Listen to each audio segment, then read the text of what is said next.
विश्वोदय स्थितिलयोन्नियतिप्रदाय ज्ञानप्रदाय विबुधासुरसौख्य दुःख सत्कारणाय वितताय नमो नमस्ते। आनंदतीर्थमतुलं भजे तापत्रयापहं भवति यदनुभावादेडमूकोऽपि वाग्मी जडमतिरपि जन्तुर्जायते प्रज्ञमौलिः सकलवचनचेतो देवता भारती सा मम वचसि निधत्तां सन्निधिं मानसे च। अस्मद्गुरुसमारम्भां टीकाकृत्पादमध्यगां श्रीमदाचार्यपर्यन्तां वन्दे गुरुपरम्परां। विद्यायां विबुधाचार्यं वेदज्ञानाब्धिचन्दिरं दुर्मतध्वान्तमार्ताण्डं सत्यध्यानमुनिं भजे। 50 वर्षपर्यन्तं सततं रामपूजकः श्रीसत्यप्रमोदगुरुराट् भासतां नो हृदम्बरे। बन्धुस्त्वं गुरुरिष्टदैवतमिति त्वत्पादपङ्केरुहं प्राप्तं मां परिपालयेत् सततं याचे निबद्धाञ्जलिः। चित्तं मद्गुणदोषचिन्तनविधौ नूनं मनं मा कृथाः श्रीसत्यात्मगुरो त्वदङ्घ्रियुगलं हित्वा न मे सद्गतिः। यैरहं शुकवत् सम्यक् शिक्षितोऽस्मि कृपालुभिः तान् वन्दे धेनुपाचार्यान् तत्त्वज्ञानार्थसिद्धये। श्रीगुरुभ्यो नमः। हरिः ओम हरिः ओम हरिः ओम। स्वस्तिस्तु अचेतन्मङ्गलानि सन्तु। श्लोकैकश्रवणपठनमात्रेण वक्तुश्च श्रोतॄणां निखिलकलिकृतकल्मषापनोदनपटुतरे धर्माद्यखिलपुरुषार्थसाधनीभूते अद्य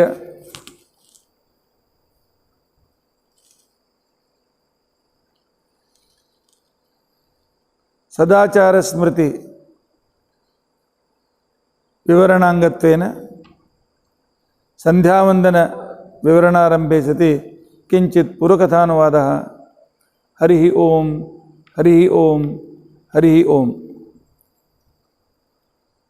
कल हमने आसन के बारे में बहुत विस्तृत रूप से जानने की हमने कोशिश की। एक किसी ने प्रश्न किया है कि पृथ्वी, हम सुबह उठते ही उसे विष्णु पत्नी के नाम से हम पुकारते हैं। समुद्र वसने देवी पर्वत स्तनमंडिते विष्णु पत्नी नमस्तुभ्यं पादस्पर्शम क्षमस्व में। जब पृथ्वी विष्णु की पत्नी है, महालक्ष्मी है, उसको हिरण्याक्ष ने नीचे तक क्यों लेके गया? कैसे लेके गया? क्या लक्ष्मी इतनी शक्तिहीन है? लक्ष्मी इतनी अत्यंत अशक्त है क्या? तो इसके लिए शास्त्रीय विवरण ऐसा है, यह जो पृथ्वी है यह प्राकृत भूमाता है। इसके अंदर अप्राकृत भूमाता महालक्ष्मी है। श्री भू दुर्गा जो महालक्ष्मी के रूप हैं वे अप्राकृत शरीर हैं। तो इस प्राकृत पृथ्वी को वह रसातल तक लेके गया था, न कि महालक्ष्मी को। इसलिए हिरण्याक्ष पीड़ित भूदेवी जो थी वह प्राकृत भूदेवी थी और विष्णु पत्नी अलग, लेकिन उसमें सन्निहित होकर के बाद में वराह के साथ जब ऊपर आई वहाँ पर सन्निहित होकर के तो वह महालक्ष्मी अनुग्रह करने लगी।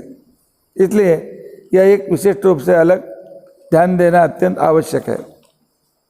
और किसी ने कहा है कि आप जो मंत्र बोलते हैं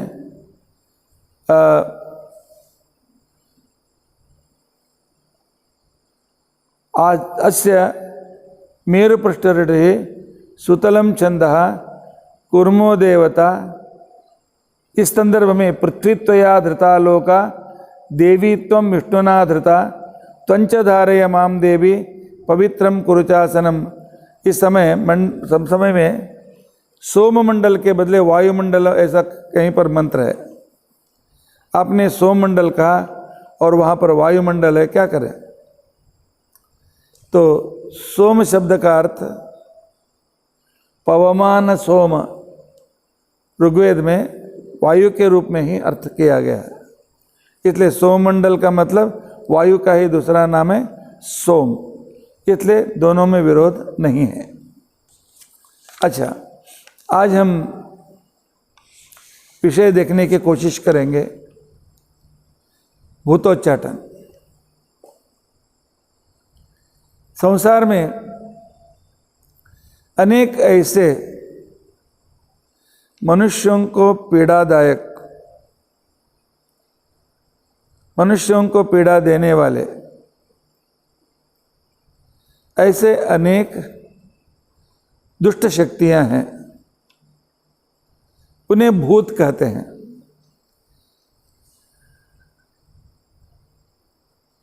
तुम में कोई भूत है क्या? हाँ, उन्हें भूत कहते हैं। पंच महाभूत भी भूत ही हैं, उनमें इनमें क्या क्या है? भूत का मतलब है यह जड़ प्रकृति से उत्पन्न पहले से ही रहने वाले, या भूतकाल से ही आने वाले ये भूत है, ये पकड़ने वाले भूत नहीं है। इनमें कुछ दुष्ट शक्तियां भी हैं। बार बार हमारे अनेक गृहस्थ और विद्यार्थी पूछते रहते हैं, जब ये दुष्ट शक्ति हैं, भगवान ने उनकी सृष्टि क्यों की? उनको सृष्टि में ही लाना नहीं था। लेकिन एक बात याद रखिए, जिस तरह परमात्मा अनादि है, जीवात्मा भी अनादि है। असंख्य जीवात्मा जो है परमात्मा से अलग हैं, वे भी अनादिकाल से ही हैं। तो सबको जीने का अधिकार है। अभी कोरोना, यह तो सजीव वायरस नहीं है, एक निर्जीव वायरस है। इस वायरस में सिर्फ आरएनए है, आरएनए डीएनए है तो वह बढ़ता जाता है। लेकिन यह क्या करता है, वह हमारे शरीर में कोशिकाओं में जाकर वहाँ जो डीएनए है उसके साथ बढ़ करके बढ़ना शुरू करता है, हमें वह पीड़ित करता है। लेकिन उसको भी जीने का अधिकार है। भगवान किसी के जीने के अधिकार को कभी नष्ट नहीं करते हैं। हाँ, उनको भी शरीर देते हैं, लेकिन उनके स्वभाव के अनुसार उन्हें प्रेरणा देकर उनसे काम कराते हैं। जब बुरा काम करता है तो उसे शिक्षा भी देते हैं, अच्छा काम करते हैं तो उसे अनुकूलता भी कर देते हैं। लेकिन हमारा कर्तव्य है, जैसे अब कोरोना इतना जल्दी मरने वाला नहीं है, वो कोरोना का दुष्परिणाम हम पर न हो, इस तरह हमें अपनी इम्यूनिटी बढ़ानी है। उसी तरह संध्या वंदन उपासना में वे दुष्ट शक्तियां आकर हमें विघ्न न करें, उसके लिए जो विधान किया जाता है, उस विधान को हम क्या कहते हैं? भूतोच्चाटन विधान कहते हैं। ये भूतोच्चाटन, इसके बिना हम कोई काम शुरू करें तो वह नष्ट हो जाएगा। बृहदारण्यक उपनिषद में कथा आती है, अच्छे काम के लिए ये सभी इविल पावर, दुष्ट शक्तियां पीड़ा देते ही हैं। देवताओं ने मिलकर अपनी शक्ति बढ़ाने के लिए उन्होंने क्या किया?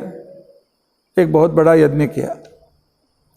यज्ञ में जो आहुति देता है उसे होता कहते हैं, और उसके सहायक जो होता है उसे ऋत्विज कहते हैं, और जो सब तरह से जिम्मेदारी लेकर के ठीक हो रहा है कि नहीं है सब कुछ देखता है, उसे हम अध्यक्ष या ब्रह्मा कहते हैं। और एक व्यक्ति होता है प्रस्तोता, वह सामवेद को जानने वाला। वह क्या करता है, बाजू में एक आसन पर बैठ करके तो सामगान से देवताओं को बुलाता है, लेकिन वह सामगान ठीक हुआ देवता आएंगे, नहीं तो नहीं आएंगे। एतत् सामगायन्नास्ते हा उहा उहा उ। इस तरह सभी मंत्र के उदात्त अनुदात्त सब कुछ ठीक होना बहुत जरूरी है। हमारे यहाँ उच्चारण के लिए बहुत बहुत महत्व दिया गया है। साउंड थेरेपी, इसका परिणाम क्या होता है मैंने पहले बताया भी है। तो असुरों ने क्या किया, अर्थात दुष्ट शक्तियों ने क्या किया, पहले अग्नि बैठा थे, अग्नि के कंठ में जाकर उन्होंने विघ्न कर दिया, उससे बेसुर निकलने लगा। तब अध्यक्ष ने कहा, ब्रह्मा ने कहा नीचे उतरो। उसके बाद कोणवायु, उसके बाद वरुण, देवता बैठते गए। जब उद्गान शुरू किया असुर उन पर आक्रमण करते थे। लेकिन जब स्वतः मुख्य प्राण ब्रह्मा जी के नंतर जो मुख्य प्राण वायु देवता हैं वे बैठे, वे पहले से ही बुद्धिर्बलम यशोधैर्यम निर्भयत्वम अरोगता इत्यादि गुणों से युक्त थे। असुरों ने जब उन पर आक्रमण किया तो उनका आक्रमण कैसा उल्टा हुआ मालूम है। तो एक मिट्टी का ढेला एक वज्र की भूमि पर मारने से वज्र की भूमि को कुछ हानि होती है, मिट्टी का ढेला ही टूट जाता है, इसलिए असुर टूट गए। लेकिन उतनी शक्ति हमारे में नहीं है। इसके लिए हमें क्या करना है, अध्यासितासने स्वस्था। और श्रुति भी कहते हैं ये भूता प्रचरन्ति दिवानक्तम बलिमिच्छन्तो वितुदस्य प्रेष्ठा। वितुदस्य भगवान से प्रेरित होकर के जो दुष्ट शक्तियाँ हर दिन रात घूमते रहते हैं, हमें कहीं पर आहार मिलता है क्या? विधि छोड़ करके जो पूजा होती है वह उनके लिए आहार है। विधि छोड़कर जो यज्ञ याग होता है तो वह फल देवता स्वीकार नहीं करते हैं, तो ये लोग स्वीकार कर लेते हैं, उस पुण्य को स्वीकार करके लेकर भाग जाते हैं। तो इसके लिए स्मृति कहती है भूत शुद्धिम विनायेन क्रियते यज्जपादिकम। भूतोच्चाटन किए बिना, दुष्ट शक्ति को दूर किए बिना जो जपादिक क्रिया की जाती है तत्सर्वम निष्फलम प्रोक्तम, वह सब कुछ निष्फल हो जाता है। तो ऐसे कैसे करना चाहिए, तो इसको कहने के लिए इसका विधान हमारे मध्वाचार्य जी की परंपरा में एक महान गुरु हो गए, स्वयं इंद्र के अवतार शेष देव के आवेश युक्त थे, जयतीर्थ, जिन्हें हम टीकाकृतपाद भी बोलते हैं। उन्होंने पद्यमाला लिखी है। पद्यमाला अर्थात पूजा विधि उन्होंने श्लोक रूप में लिखा है। उसमें भूतोच्चाटन कैसा करना चाहिए हमें बताते हैं। अध्यासितासने स्वस्था, जैसे पहले कहा गया योग्य आसन पर बैठ करके। अपक्रामंतु इति पूर्वकान, अपक्रामंतु इस तरह मंत्र से, अपक्रामंतु ये भूता भुवि संस्थिता, जो भी हमें पीड़ादायक जो भी भूत हैं, दुष्ट शक्तियां हैं, ये भूता अंतरिक्षस्था, आकाश में जो भूत हैं, ये भूता दिवि संस्थिता, और हमारे भूमि पर जितने भूत हैं, ये भूता विघ्न करता रहा, ये सभी भूत विघ्नकर्ता जो हैं, ते नश्यंतु शिवाज्ञया।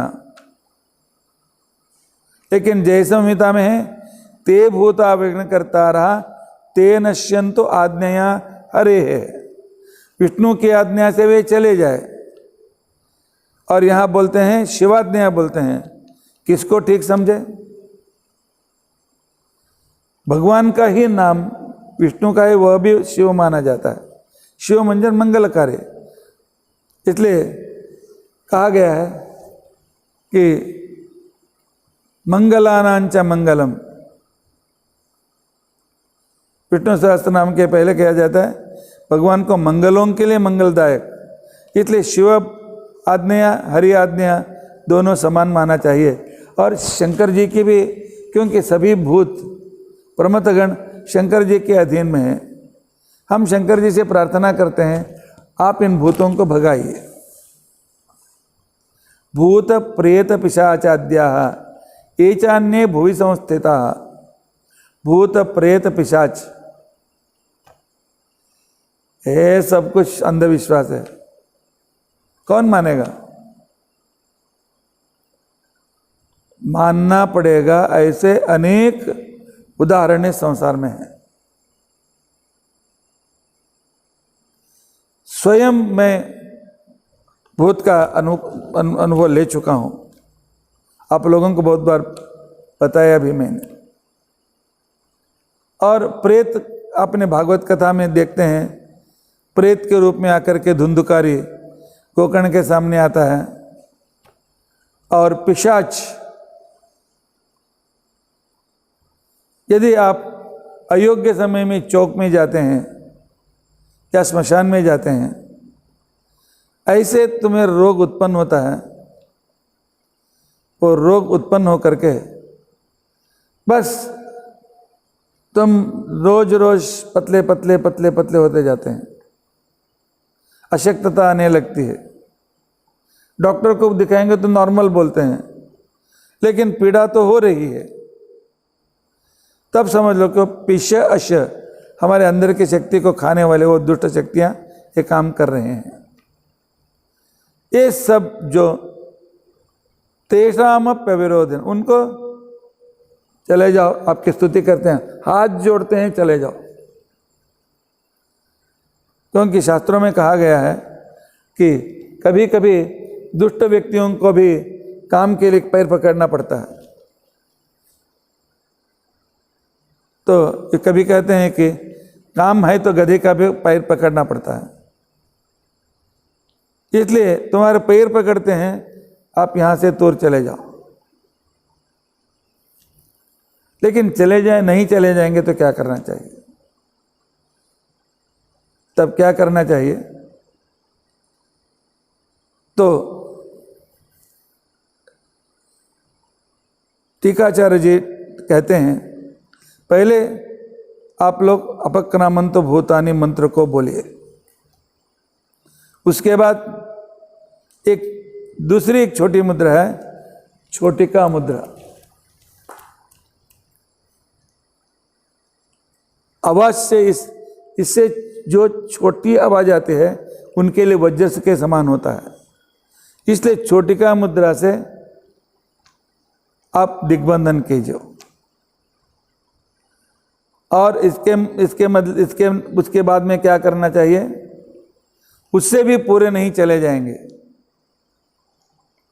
तब हमारे जहाँ पर हम बैठे हैं उसके प्राकार में, बाहर बैठे हैं तो हमारे ऊपर, और घर में बैठे हैं तो हमारे ऊपर की ओर आग के समान जलने वाले नृसिंह का ध्यान करना चाहिए। प्राकारावस्थितम वन्यम ध्यात्वा मुद्राम सुदर्शनी, प्राकार में रहने वाले नृसिंह का स्मरण करके, अग्नि भूतों को जला करके करने वाले इसको क्या करना चाहिए? तब मुद्राम सुदर्शनीम, सुदर्शन मुद्रा करना चाहिए। सुदर्शन मुद्रा कैसा है? तो तंत्र शास्त्र में कहा गया है, हस्तौ तु सन्मुखौ कृत्वा संस्तग्नो सुप्रसारितो कनुष्ठांगुलिको लग्नो मुद्रा चक्रस्य सिद्धिदा। एक कनिष्ठिका इस पर, एक इस कनिष्ठिका पर यह चक्र मुद्रा है। इस चक्र मुद्रा को सभी दिशाओं में घुमाना है। ओम नमः चक्राय स्वाहा, ओम नमः चक्राय स्वाहा, ओम नमः चक्राय स्वाहा। मुद्राओं का एक शास्त्रीय अलग है। अलग अलग मुद्राओं से वो दुष्ट शक्ति निकल जाते हुए उस समय भगवान हमारे हाथ में ही सुदर्शन चक्र का शक्ति देते हैं और उस तरह वो सभी असुरों को हम निकाल देते हैं। इतना ही नहीं, दर्शयेदत चेन्द्र आदि दिक्षुम बदनापि चाष्टसु। उसके बाद नाराच मुद्रा से, बाण मुद्रा से 8 दिशाओं को बंधित कर जाना चाहिए, कोई बाहर से नहीं आए। इस तरह नाराच मुद्रा है, इसको नाराच मुद्रा बोलते हैं। इस नाराच मुद्रा से ऐन्द्रियं दिशं बध्नामि नमश्चक्राय स्वाहा पूर्व दिशा को, आग्नेयं दिशं बध्नामि नमश्चक्राय स्वाहा आग्नेय को, याम्यां दिशं बध्नामि नमश्चक्राय स्वाहा दक्षिण, नैऋतीं दिशं बध्नामि नमश्चक्राय स्वाहा नैऋत्य, वारुणीं दिशां बध्नामि नमश्चक्राय स्वाहा पश्चिम, वायवीं दिशां बध्नामि नमश्चक्राय स्वाहा वायव्य, कौबीरीं दिशं बध्नामि नमश्चक्राय स्वाहा और ईशानीं दिशं बध्नामि नमश्चक्राय स्वाहा। ऐसा करके फिर चारों ओर ऐसा घुमाना चाहिए। नमश्चक्राय स्वाहा इति मंत्रमेनं दर्शयेदथ मुद्रां सुदर्शनीं दर्शयेत् इंद्रादि दिक्षु बध्नामि अष्टसु नमश्चक्राय स्वाहा मंत्रमेनं उदारयेत्। उस समय ऐसा मंत्र बोलना चाहिए, दिवि अंतरिक्ष भूमिष्ठान, अंतरिक्ष में, आकाश में, सभी दिशाओं में, भूमि में जो भी हैं वे सभी दूर हो जाए। उस समय बोलना चाहिए, ये भूता विघ्नकर्तारः ते नश्यन्तु आज्ञया हरे। इस तरह बोल करके तो नाराच मुद्रा से दिग्बंधन किया। उसके बाद क्या करना चाहिए, और भी कोई है तो 3 बार तालत्र,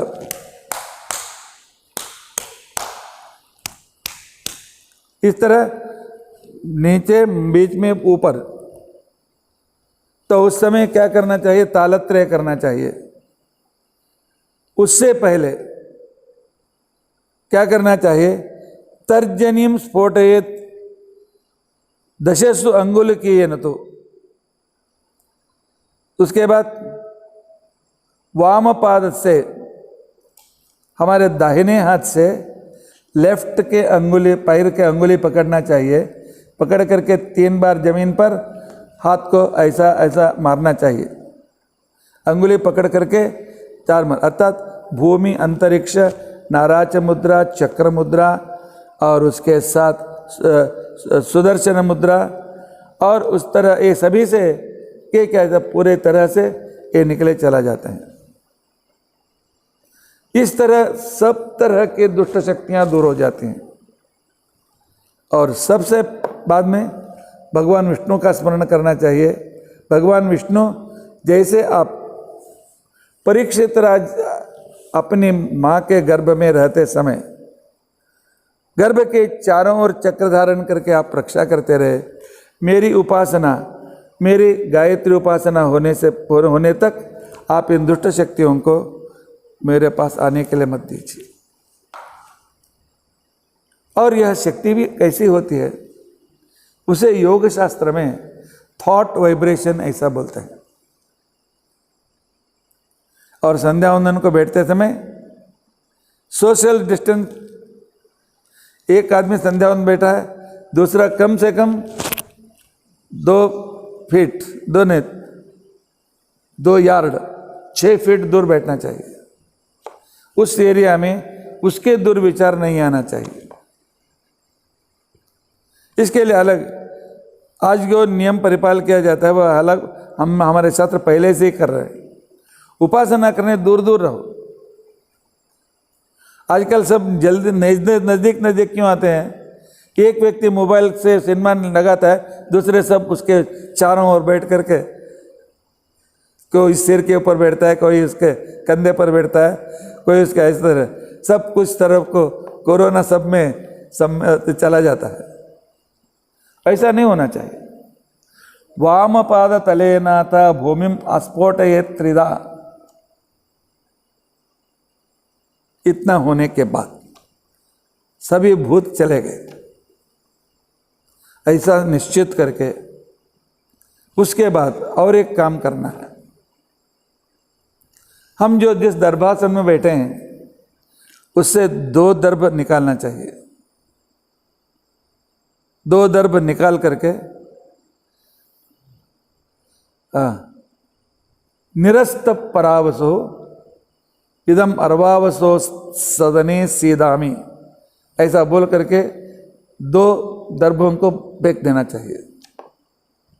दर्भ नहीं है तो जिस कपड़े के आसन पर हम बैठे हैं वहाँ से 2 धागे निकालना चाहिए। निकाल करके निरस्त परावसो अर्वावसो सदने सीदामी, इस तरह फेंक देना चाहिए। यह क्या मतलब है अर्वावसो परावसो? महाभारत में यह कथा आती है। बृहद्युम्न नाम का एक राजा, उसने क्या किया? रईभ्य नामक ऋषि के 2 लड़के थे, अर्वावसु, परावसु और अर्वावसु। परावसु बड़ा था, अर्वावसु छोटा था। तो बृहद्युम्न राजा ने उन्हें अपने यज्ञ में बुलाया कि इन दोनों में जो बड़ा भाई था परावसु आलसी था,